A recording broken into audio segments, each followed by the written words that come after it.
Welcome to a fireside reading of Moby Dick by Herman Melville, Chapter 79, The Prairie. To scan the lines of his face or feel the bumps on the head of this Leviathan, this is a thing which no physiognomist or phrenologist has as yet undertaken. Such an enterprise would seem almost as hopeful as for Lavater to have scrutinized the wrinkles on the rock of Gibraltar, or for Gaul to have mounted a ladder and manipulated the dome of the Pantheon. Still, in that famous work of his, Lavater not only treats of the various faces of men, but also attentively studies the faces of horses, birds, serpents, and fish, and dwells in detail upon the modifications of expression discernible therein. Nor have Gaul and his disciple Spurzheim failed to throw out some hints touching the phrenological characteristics of other beings than man. Therefore, though I am but ill qualified for a pioneer in the application of these two semi-sciences to the whale, I will do my endeavor. I try all things, I achieve what I can. Physiognomically regarded, the sperm whale is an anomalous creature. He has no proper nose. And since the nose is the central and most conspicuous of the features, and since it perhaps most modifies and finally controls their combined expression, hence it would seem that its entire absence as an external appendage must very largely affect the countenance of the whale. For as in landscape gardening, a spire, cupola, monument, or tower of some sort is deemed almost indispensable to the completion of the scene, so no face can be physiognomically in keeping without the elevated open-work belfry of the nose. Dash the nose from Phidias's marble Jove, and what a sorry remainder.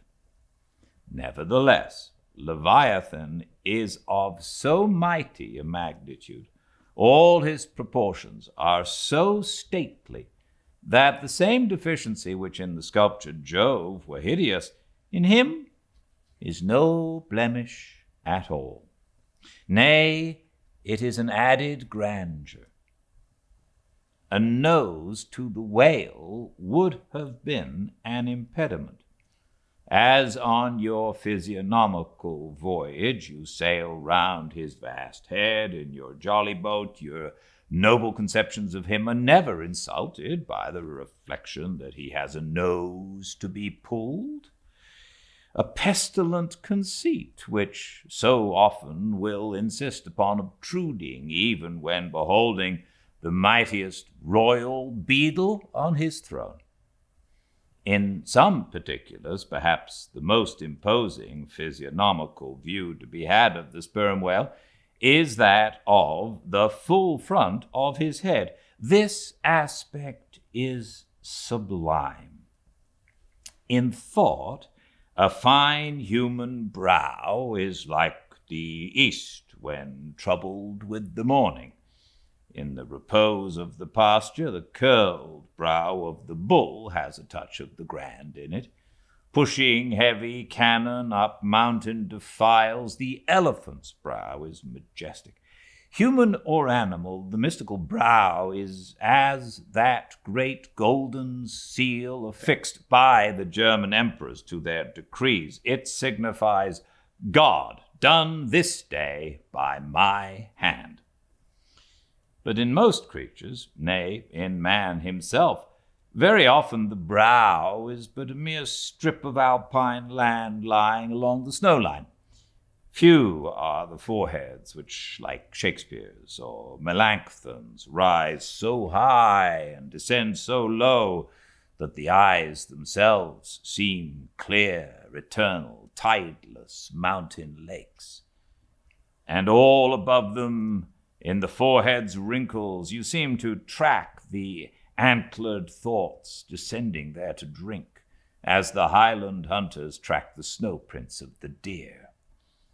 But in the great sperm whale, this high and mighty, god-like dignity inherent in the brow is so immensely amplified that gazing on it in that full front view, you feel the deity and the dread powers more forcibly than in beholding any other object in living nature.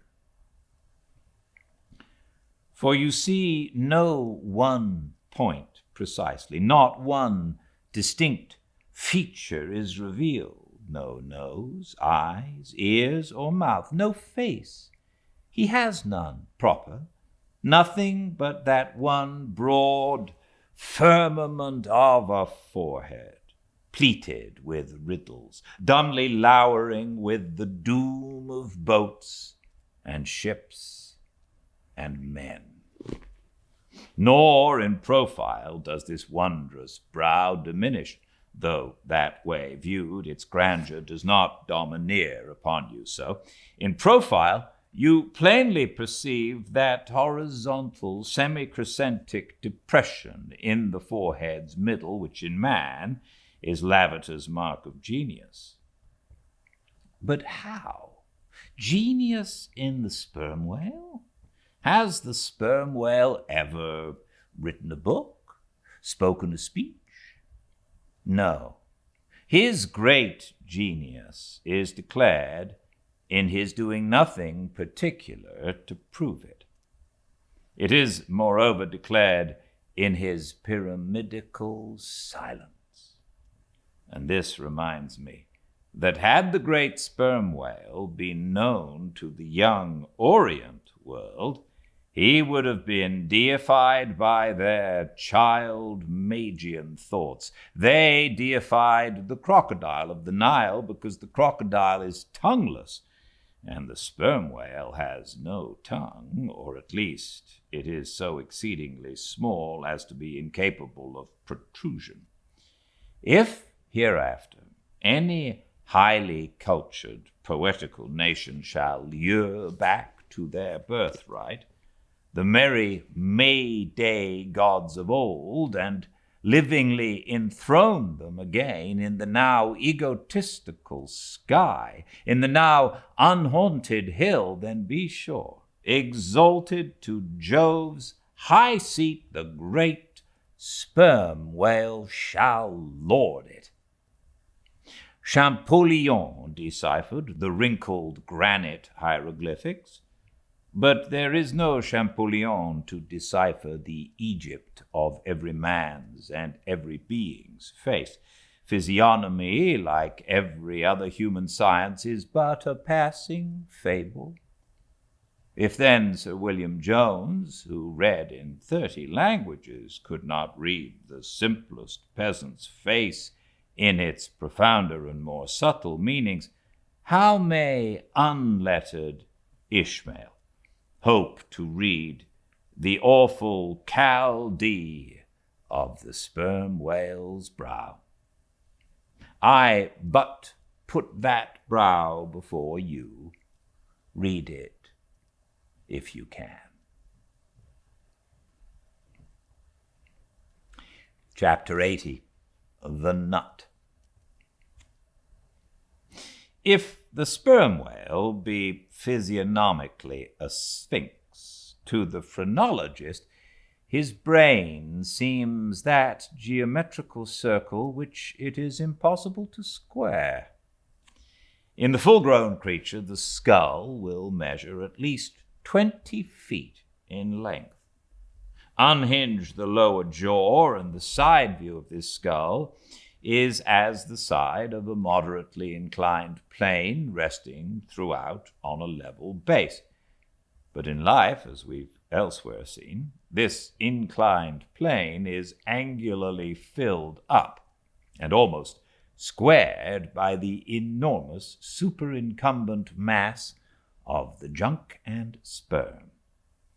At the high end, the skull forms a crater to bed that part of the mass, while under the long floor of this crater, in another cavity seldom exceeding 10 inches in length and as many in depth, reposes the mere handful of this monster's brain. The brain is at least 20 feet from his apparent forehead in life. It is hidden away behind its vast outworks, like the innermost citadel within the amplified fortifications of Quebec. So, like a choice casket, is it secreted in him that I have known some whalemen who peremptorily deny that the sperm whale has any other brain than that palpable semblance of one formed by the cubic yards of his sperm magazine.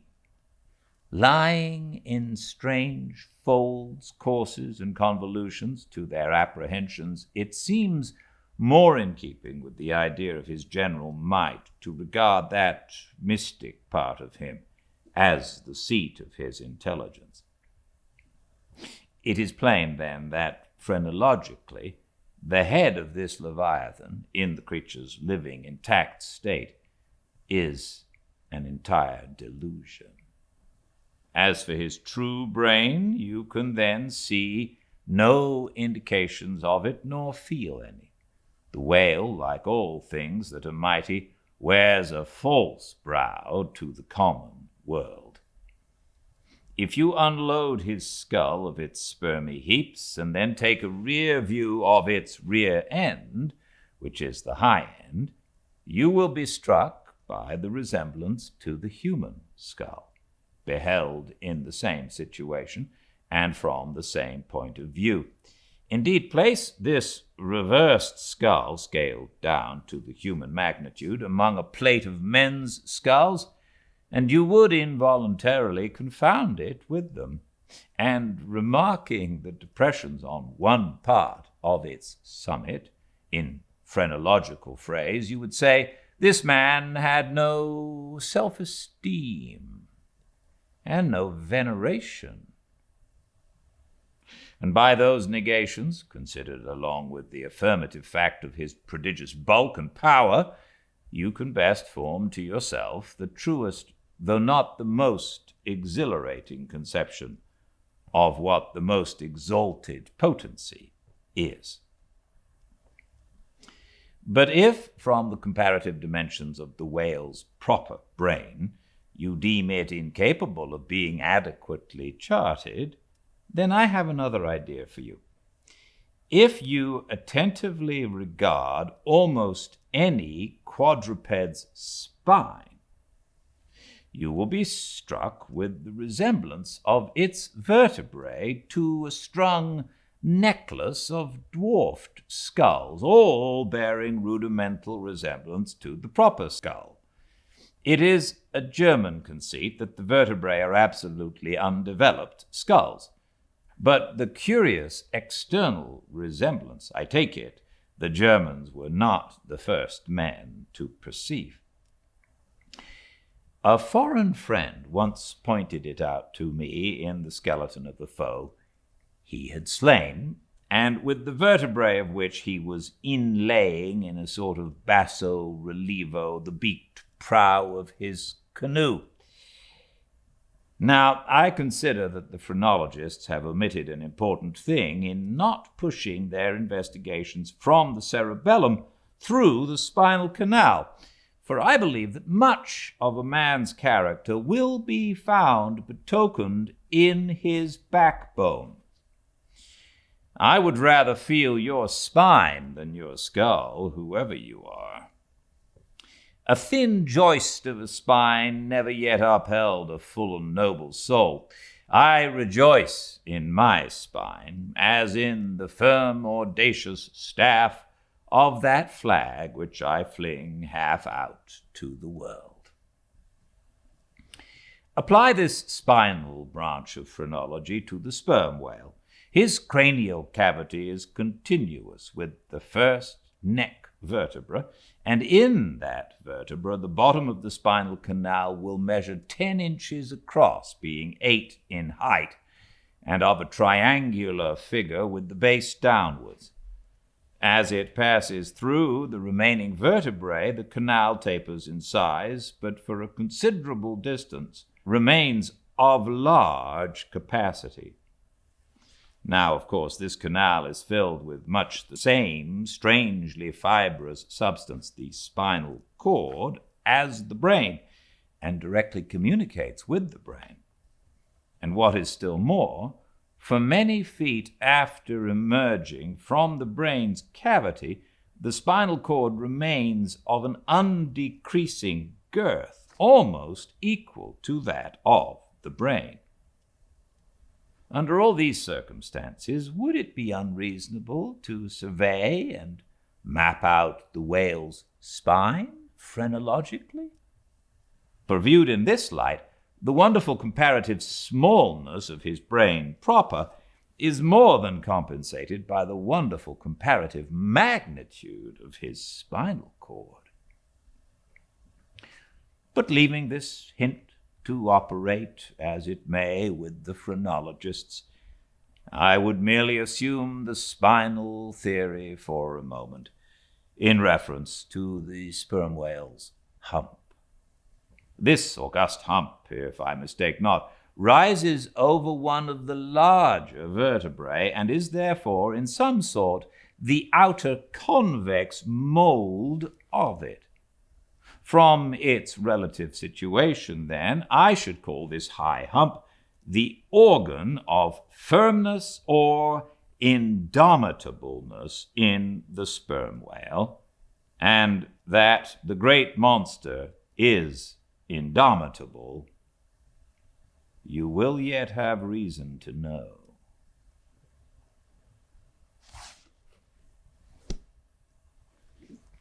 Thanks for joining me.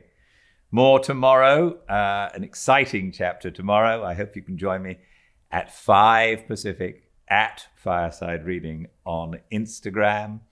And please check out the YouTube channel Fireside Reading, where you can comment and like and subscribe if you would like. Until I see you again, have a very pleasant end of your weekend and stay very well. Good night.